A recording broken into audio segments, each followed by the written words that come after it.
வணக்கம். இது இரவு நேர பிரதான செய்திகள். முதலில் தலைப்புச் செய்திகள். யாழ்ப்பாண மக்களின் நம்பிக்கை வீணாகாது. யாழ்ப்பாண தீவக மக்களுடைய தேவைகள் தீர்க்கப்படும். அதற்கான சமிக்ஞையை ஜனாதிபதியின் வருகை. போர் குற்றவாளிகள் தண்டிக்கப்படும் வரை பொறுப்பு கூறலுக்கான சர்வதேச அழுத்தங்கள் தொடர வேண்டும். ஜனாதிபதி கலந்து கொள்ளும் நிகழ்வுகளில் பங்கேற்பதில்லை. தமிழரசு கட்சி தீர்மானம். கல்வி சீர்திருத்தங்களை மேற்கொள்வதற்கு தற்போதைய அரசாங்கம் தகுதியற்றது. பாட்டலி சம்பிக்க ரணவக்க. பெண் அரசாங்க ஊழியர்கள் வீட்டிலிருந்து பணியாற்றலாம், ஆராய்கிறது மகளிர் விவகார அமைச்சு. யாழ்ப்பாண பல்கலைக்கழகத்தின் ஊடாக தொல்லியல் ஆய்வுகள் மூலம் தமிழர் வரலாற்றை மீட்க வேண்டும். இலங்கை மீன்பிடி கூட்டு தாபனத்தை லாபமீட்டும் நிறுவனமாக மாற்றுவேன், பிரதி அமைச்சர் ரத்ன உறுதி.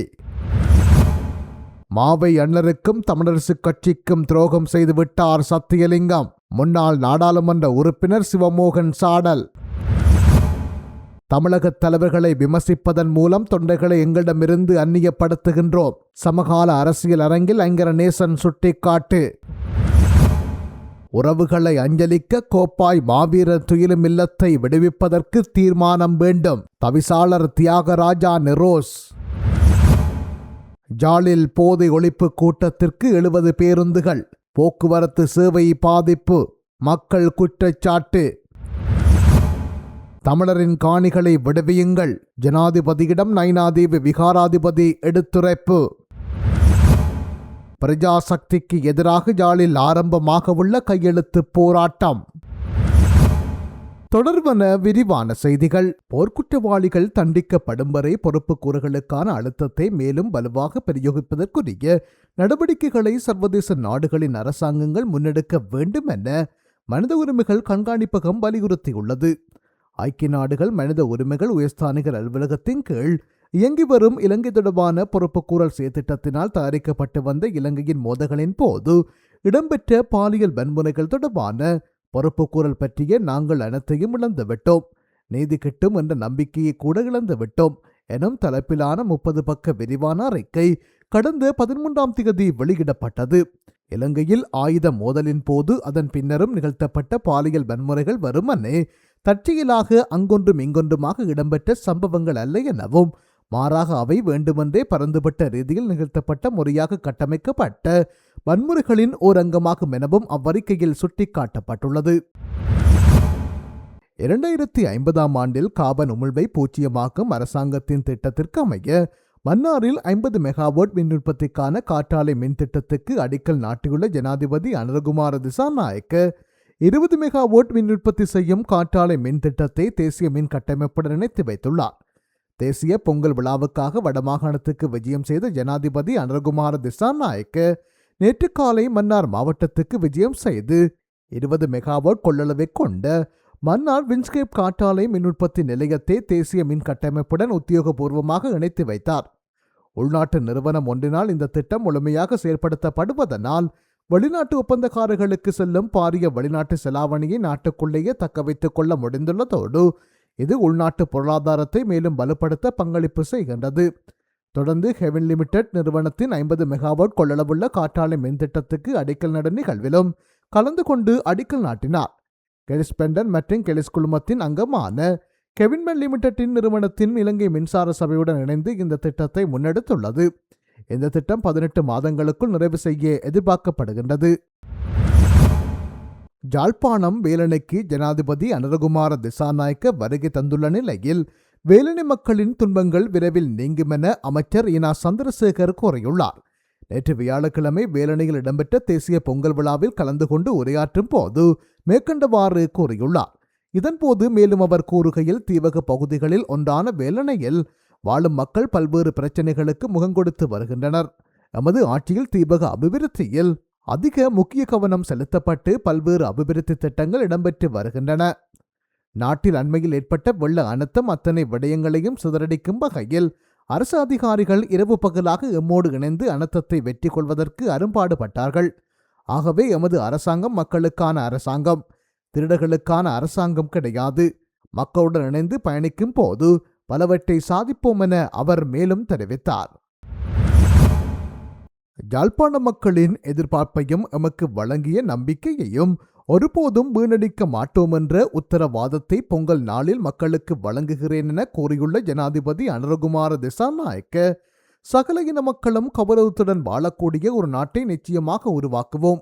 இனவாதத்தை தூண்டும் இயக்கங்கள் தோல்வியடைந்த தேசிய ஒருமைப்பாட்டுக்காக போராடும் ஒரு ஆண்டாக இந்த ஆண்டு அமையும் எனவும் கூறியுள்ளார். வேலணை ஐயனார் ஆலய விளையாட்டு மைதானத்தில் இடம்பெற்ற தேசிய பொங்கல் விழா நிகழ்வில் கலந்து கொண்டு உரையாற்றும் போதே அவர் மேற்கண்டவாறு குறைப்பட்டுள்ளார். யாழ்ப்பாண மக்கள் எமக்கு அளித்த நம்பிக்கை ஒருபோதும் நான் மறக்க மாட்டேன். அதேபோல் யாழ்ப்பாண மக்கள் கொண்டிருந்த எதிர்பார்ப்பையும் ஒருபோதும் சிதறடிக்க மாட்டேன். எங்களது பயணத்தை பல்வேறு சவால்கள் மற்றும் இடையூறுகளின் மத்தியில் மக்களுக்கு வழங்கிய ஆணையை நிறைவேற்றுவதற்காக பயணிக்கின்றோம். இந்த நாட்டில் வாழும் சகல இன மக்களையும் பிரதிபலிப்பதாக எமது அரசாங்கம் செயற்படுகிறது. எமது பிள்ளைகளுக்கு சிறந்த எதிர்காலம் உருவாகும். உங்களிடமும் அந்த எதிர்பார்ப்பு நிறைந்திருப்பதை நான் அறிவேன்.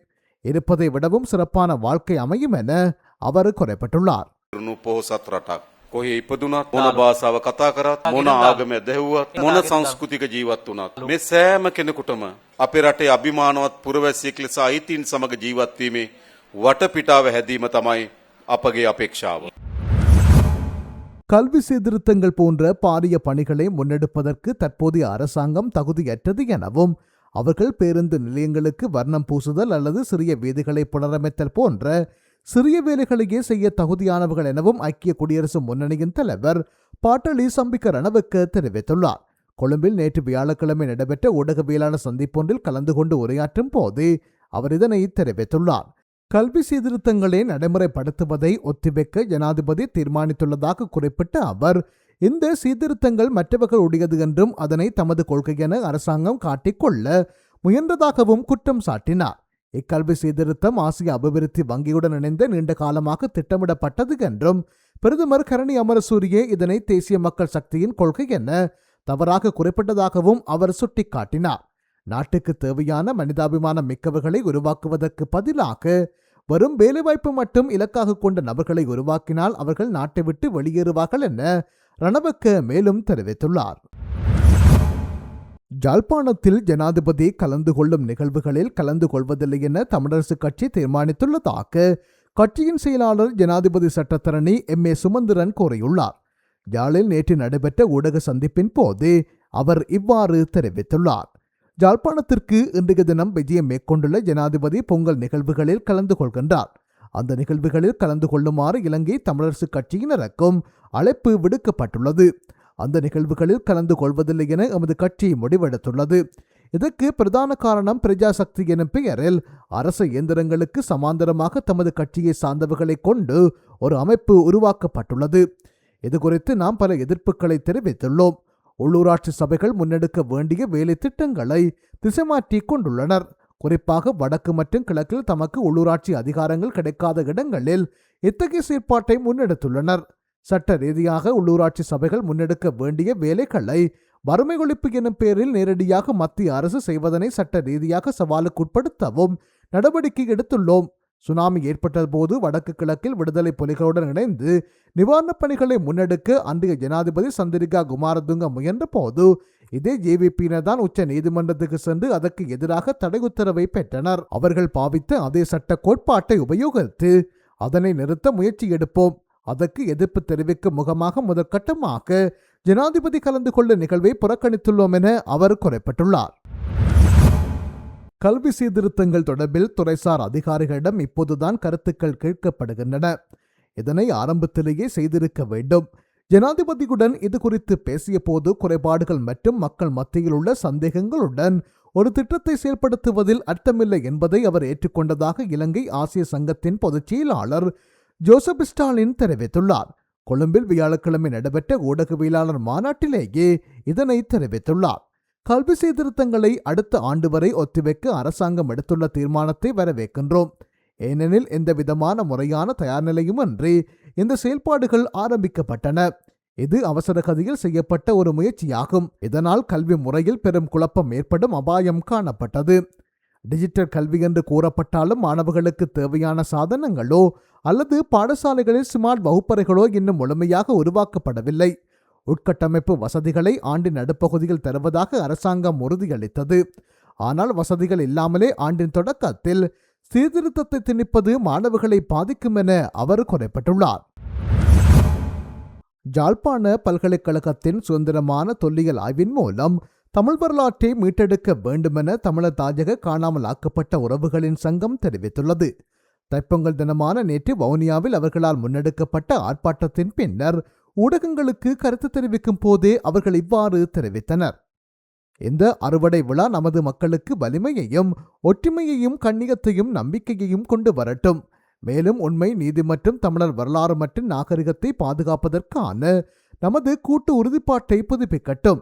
தைப்பொங்கல் நாளில் காணாமல் ஆக்கப்பட்ட தமிழ் பிள்ளைகளின் தாய்மார்களாகிய நாங்கள் வவுனியாவில் உள்ள ஏனையின் வீதியில் 3251வது நாட்களுக்கு மேலாக எமது தொடர்ச்சியான சுழற்சி முறையிலான உண்ணாவிரத போராட்டத்தை தொடர்கின்றோம். தமிழ் அறிஞர்களின் தலைமையில் யாழ்ப்பாண பல்கலைக்கழகத்தில் ஒரு சுதந்திரமான தொல்லியல் திணைக்களத்தை நிறுவ வேண்டும் என்று நாங்கள் கோருகின்றோம். இது தமிழ் சைவத்தின் மற்றும் தமிழ் பௌத்தத்தின் வரலாற்று உண்மைகளை கண்டறிந்து கொண்டுணரவும், தென்னிந்தியா மற்றும் வரலாற்று ரீதியாக சிலோன் என்று அழைக்கப்பட்ட தீவுக்குட்பட்ட தமிழ்நாடெங்கிலும் செலுத்தோங்கிய பண்டைய தமிழ் நாகரிகத்தை ஆவணப்படுத்தவும் வேண்டும். இந்த வரலாற்று உண்மை தமிழ் பிள்ளைகளுக்கும் தமிழ் அரசியல்வாதிகளுக்கும் சாதாரண தமிழ் பொதுமக்களுக்கும் கற்பிக்கப்பட வேண்டும். இது சர்வதேச சமூகத்துக்கும் தெளிவாக தெரிவிக்கப்பட வேண்டும். இவ்வாறு தமிழர் தாயக காணாமல் ஆக்கப்பட்ட உறவுகளின் சங்கம் தெரிவித்துள்ளது. நாடாளுமன்ற உறுப்பினர் சத்தியலிங்கம் ஒரு பச்சை துரோகி. மாவை அண்ணரால் பதில் செயலாளராக கொண்டு வரப்பட்டவர். ஆனால் அவருக்கும் தமிழரசு கட்சிக்கும் துரோகம் செய்து விட்டார் என தமிழரசு கட்சியின் முன்னாள் நாடாளுமன்ற உறுப்பினர் சீனா சிவமோகன் சாடியுள்ளார். வவுனியாவில் உள்ள அவரது அலுவலகத்தில் நேற்று இடம்பெற்ற ஊடக சந்திப்பிலேயே அவர் இவ்வாறு தெரிவித்துள்ளார். தமிழரசு கட்சியின் தலைவர் தெரிவுக்கான தேர்தலை நடத்த வேண்டாமென ரா சம்பந்தனால் சுமந்திரன் மற்றும் ஸ்ரீதரன் ஆகிய இருவருக்கும் அறிவுறுத்தல் வழங்கப்பட்டது. மத்திய குழுவில் அந்த தகவல் பரிமாறப்பட்டு குறித்த இருவரும் நேரடியாக சம்பந்தன் ஐயாவிடம் சென்று கதைக்க வேண்டுமென தீர்மானிக்கப்பட்டது. சுமந்திரன் மற்றும் ஸ்ரீதரன் ஆகியோர் சென்று கதைத்தார்கள். இருவரும் என்னிடமும் கதைத்தார்கள். நானும் தேர்தல் வேண்டாம், நீங்கள் இருவரில் ஒருவர் 2 வருடம் அல்லது 1 வருடம் பொறுப்பு எடுங்கள், அடுத்த வருடத்தை மற்றவருக்கு கொடுங்கள் என கூறினேன். அதை வேண்டுமென்றால் குழுக்கள் அடிப்படையில் தீர்மானித்துக் கொள்ளுங்கள் என கூறினேன். சம்பந்தன் ஐயா தம்மை தலைவராக பிரகடனப்படுத்த வேண்டும் என அவர்கள் விரும்பினார்கள். ஆனால் அவ்வாறு பிரகடனப்படுத்த சம்பந்தன் விரும்பவில்லை. அதற்காக வயது முதிர்ந்த நேரத்தில் கூட அரசாங்க வீட்டில் இருந்தது தவறு என சொல்லி அந்த வீட்டை அரசாங்கத்திடம் கொடுத்துவிட்டு உடனடியாக வெளியேற வேண்டும் என வேலை செய்தார்கள். எனவே தங்களது சுயநலங்கள் பலிக்கவில்லை எனில் தலைவர்களையே கவுழ்ப்பவர்கள் இவர்கள். மாவை சேனாதிராஜா ஐயாவால் பதில் செயலாளராக கொண்டு வரப்பட்டவர்தான் சத்தியலிங்கம். பதில் செயலாளர் முடிவெடுத்து கடிதம் எழுதுவதாக இருந்தால் தலைவரது ஆலோசனை பெறப்பட வேண்டும். கடிதம் எழுத முன்பு தலைவருடன் கலந்துரையாடி முடிவெடுக்க வேண்டும். ஆனால் சத்தியலிங்கம் அப்படி செய்யவில்லை. பச்சை துரோகி. அவரால் கொண்டு வரப்பட்டவர் அவருக்கு மட்டுமல்ல அந்த கட்சிக்கே துரோகம் செய்துள்ளார். அவரை செயலாளராக கொண்டு வந்ததால் தான் கட்சி கேவலமான நிலைக்கு சென்றது என அவர் மேலும் தெரிவித்துள்ளார். வரலாற்று ரீதியாக நட்டமடைந்து வந்த இலங்கை மீன்பிடி கூட்டுத்தாபனத்தை புத்துயிர் பெற செய்யும் நோக்கில் அதன் 2026ஆம் ஆண்டுக்கான வருடாந்த வேலை திட்டம் நேற்று அங்குரார்ப்பணம் செய்து வைக்கப்பட்டது. இங்கு உரையாற்றிய பிரதியமைச்சர் ரத்ன கமகே மீன்பிடி கூட்டுத்தாபனத்தை நிலைப்படுத்துவதற்கு அரசாங்கம் எடுத்துள்ள நிதி ரீதியான அர்ப்பணிப்பை வலியுறுத்தினார். பல வருடங்களாக ஊழியர் சேமலாப நிதியம், ஊழியர் நம்பிக்கை நிதியம் மற்றும் பணிக்கொடை ஆகியவற்றுக்கான நிலுவைத் தொகைகள் குவிந்து நட்டமடையும் ஒரு நிறுவனமாக மீன்பிடி கூட்டுத்தாபனம் ஓரங்கட்டப்பட்டிருந்தது. 2026ஆம் ஆண்டு இலங்கை மீன்பிடி கூட்டுத்தாபனத்தின் வரலாற்றில் ஒரு விசேட மாற்றத்திற்கான ஆண்டாக அமையும் என நான் நம்புகின்றோம். இவ்வாறு பிரதியமைச்சர் உறுதியாக தெரிவித்துள்ளார். கோப்பாய் மாவீர துயிலுமில்ல காணி இராணுவத்திற்கு கையளிப்பு செய்யப்பட்டுள்ளது என்ற தகவல் பிரதேச அபிவிருத்தி குழுவில் தெரிவிக்கப்பட்ட நிலையில் இராணுவம் அங்கு முகாமிட்டிருப்பது உரிமை மீறலாகும். உறவுகள் அஞ்சலிப்பதற்கான உரிமையை உறுதிப்படுத்தும் வகையில் அக்காணியை விடுவிக்க அபிவிருத்தி குழுவில் தீர்மானம் நிறைவேற்றப்பட வேண்டும் என வலிகாமம் கிழக்கு பிரதேச சபை தவிசாளர் தியாகராஜா நிரோஜ் வலியுறுத்தியுள்ளார். இராணுவத்தினரால் விடுவிக்கப்பட வேண்டிய காணிகள் விடயத்தில் 19.42 ஏக்கர் நிலம் உரிமையாளரால் இராணுவத்தினருக்கு கையளிப்பு செய்யப்பட்டுள்ளது என கடந்த செவ்வாய்க்கிழமை இடம்பெற்ற கோப்பாய் பிரதேச அபிவிருத்தி குழு கூட்டத்தில் பிரஸ்தாபிக்கப்பட்டது. சட்ட ரீதியில் உள்ளூராட்சி மன்றங்களை அக்காணிகளை நிர்வகிக்க முடியும். விரைவில் துயிலும் இல்லங்கள் விடுவிக்கப்பட வேண்டும். அதற்கு வசதியாக அபிவிருத்தி குழுக்களில் தீர்மானம் எடுங்கள் என்று அவர் குறிப்பிட்டுள்ளார். தமிழகத்தின் ஒவ்வொரு பிரபலமான திரைப்பட நடிகர்களுக்கும் இங்கே ரசிகர்கள் இருப்பதைப் போன்று தமிழக அரசியல் தலைவர்களுக்கும் ரசிக மனப்பான்மையோடு இங்கே ஆதரவு தளம் உருவாகி இருக்கிறது. இவர்கள் பொது வழியில் தாங்கள் ஏற்றுக்கொள்ளாத தமிழக தலைவர்கள் மீது கடுமையான விமர்சனங்களை முன்வைத்து வருகின்றார்கள். இந்த விமர்சனங்கள் மூலம் ஒவ்வொரு தலைவர்களின் பின்னாலும் உள்ள அவர்களது கோடான கோடி தொண்டர்களை எங்களிடமிருந்தும் ஈழப் பிரச்சனையிலிருந்தும் நாமே அந்நியப்படுத்துகின்றோம் என்ற கசப்பான உண்மையை நாம் புரிந்து கொள்ள வேண்டும் என்று தமிழ் தேசிய பசுமை இயக்கத்தின் தலைவர் போனா ஐங்கரநேசன் சுட்டிக்காட்டியுள்ளார். தமிழ் தேசிய பசுமை இயக்கத்தின் சமகால அரசியல் உரையாற்றுகையில் கடந்த செவ்வாய்க்கிழமை நல்லூர் தீவிய ஜீவன சங்க மண்டபத்தில் நடைபெற்றது. இவ்வுரையாற்றுகைக்கு தலைமையேற்று உரையாற்றும் போது ஐங்கரநேசன் இவ்வாறு சுட்டிக்காட்டியுள்ளார். முள்ளிவாய்க்காலில் யுத்தம் நடந்து கொண்டிருந்த போது கருணாநிதி தலைமையிலான அரசு யுத்தத்தை தடுத்து நிறுத்தியிருக்கலாம் என்ற அபிப்பிராயம் ஆதங்கம் ஈழத்தமிழ் மக்களிடையே உண்டு. இன்று வரை நீடிக்கும் உணர்வு நிலைப்பட்ட இந்த அபிப்பிராயத்தை எவரும் புரிந்து கொள்ள முடியும். ஆனால் அரசியல் அறிவார்ந்த ரீதியாக இதே அபிப்பிராயத்தின் அடிப்படையில் தொடர்ந்து நாம் தமிழகத்துடனான உறவை பேண முடியாது என்பதே யதார்த்தம். ஈழத்தமிழர்களுக்காக தமிழகத்தில் முத்துக்குமார் உட்பட எத்தனையோ பொதுமக்கள் தீக்குளித்து மரணித்திருக்கின்றார்கள்.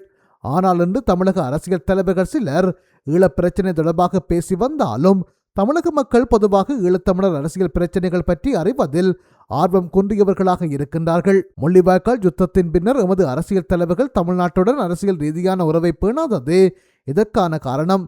எமது விடுதலை போராட்டத்தில் எப்போதும் பின்தளமாக தமிழக மக்களே இருந்து வந்துள்ளார்கள். ஆயுத போராட்டத்தில் பின்கள பணியாளர்கள் அவர்கள்தான். இந்த தொப்புள்கொடி உறவை நாமவே அறுத்துவிடக்கூடாது. அந்த 7 கோடி தமிழ் மக்களின் ஆதரவு பலம் எங்களுக்கு எப்போதும் வேண்டும். இதை புரிந்து கொண்டு தமிழகத்தின் உட்கட்சி அரசியலுக்குள் நுழைந்து நாம் கருத்து சொல்வதை முதலில் தவிர்க்க வேண்டும் என்று அவர் மேலும் தெரிவித்துள்ளார். சி அதெல்லாம் தேவையில்லாத வேலை என்று சொல்லுகின்றார்கள். நாங்கள் முதல் அதனை மாற்ற வேண்டும் என்று சொல்லி நான் விரும்புகின்றேன்.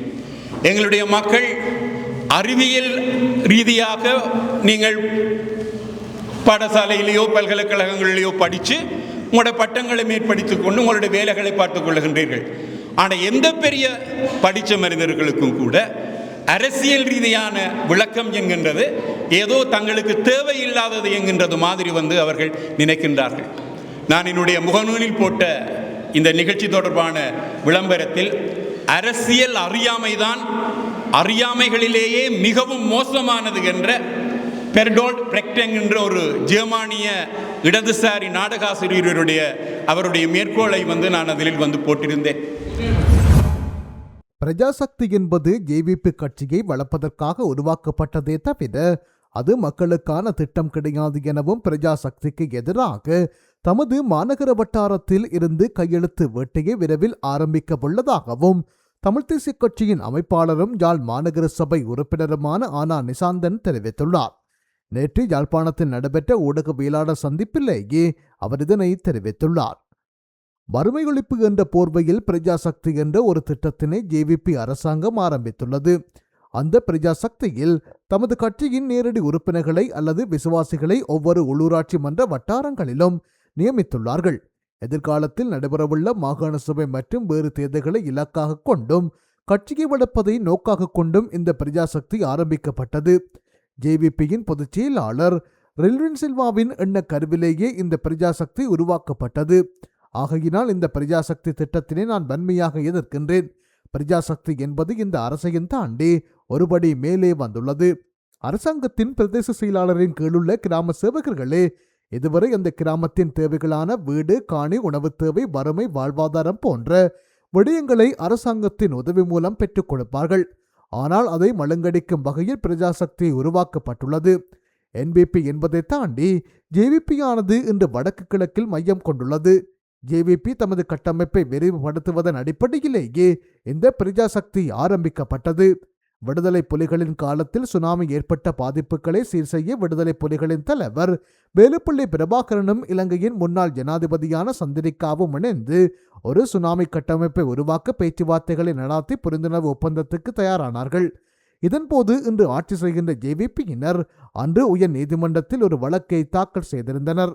அதாவது அரசாங்கமானது ஒரு தடை செய்யப்பட்ட ஒரு அமைப்புடன் எந்த விதமான உடன்படிக்கையையும் மேற்கொள்ள முடியாது, அவர்களுடன் சேர்ந்து வேலை செய்ய முடியாது என்று வழக்கு மூலம் சுனாமி கட்டமைப்பை தடுத்தார்கள். பிரஜாசக்திக்கு எதிராக மாநகர சபைக்கு உட்பட்ட எனது வட்டாரத்திலிருந்து கையெழுத்து வேட்டையை ஆரம்பிக்க உள்ளேன். மேலும் இந்த கையெழுத்து போராட்டத்தை ஏனைய பிரதேச சபைகளுக்கும் கொண்டு செல்ல உள்ளேன். இதற்கு அனைவரும் ஆதரவு வழங்க வேண்டும் என தெரிவித்துள்ளார். ஜனாதிபதி தலைமையில் கொக்குவில் தொழில்நுட்ப கல்லூரியில் வெள்ளிக்கிழமை இடம்பெற்ற போதை ஒழிப்பு கூட்டத்திற்கு இலங்கை போக்குவரத்து சபைக்கு சொந்தமான 70 பேருந்துகளில் பொதுமக்கள் அழைத்து வரப்பட்டனர்.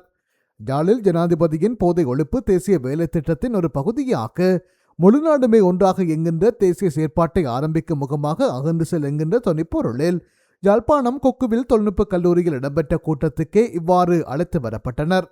இதன் காரணமாக யாழ் மாவட்டத்தில் உள்ளூர் சேவைகள் முற்றிலும் பாதிக்கப்பட்ட நிலையில் மாலை நேரத்தில் யாழ்ப்பாணத்தில் இருந்த தமது சொந்த இடங்களுக்கு செல்வோர் பாரிய அசௌகரியங்களுக்கு உள்ளாகினர். யாழ்ப்பாண மாவட்டத்தில் உள்ள இலங்கை போக்குவரத்து சாலைகளில் பேருந்து பற்றாக்குறைகள் இருக்கின்ற நிலையில் ஒரே தடவையில் இவ்வாறு அதிக பேருந்துகளை பொது நிகழ்வுகளுக்கு வழங்கியமை பொறுப்பற்ற செயல் என பாதிக்கப்பட்ட மக்கள் குற்றச்சாட்டுக்களை முன்வைத்துள்ளனர்.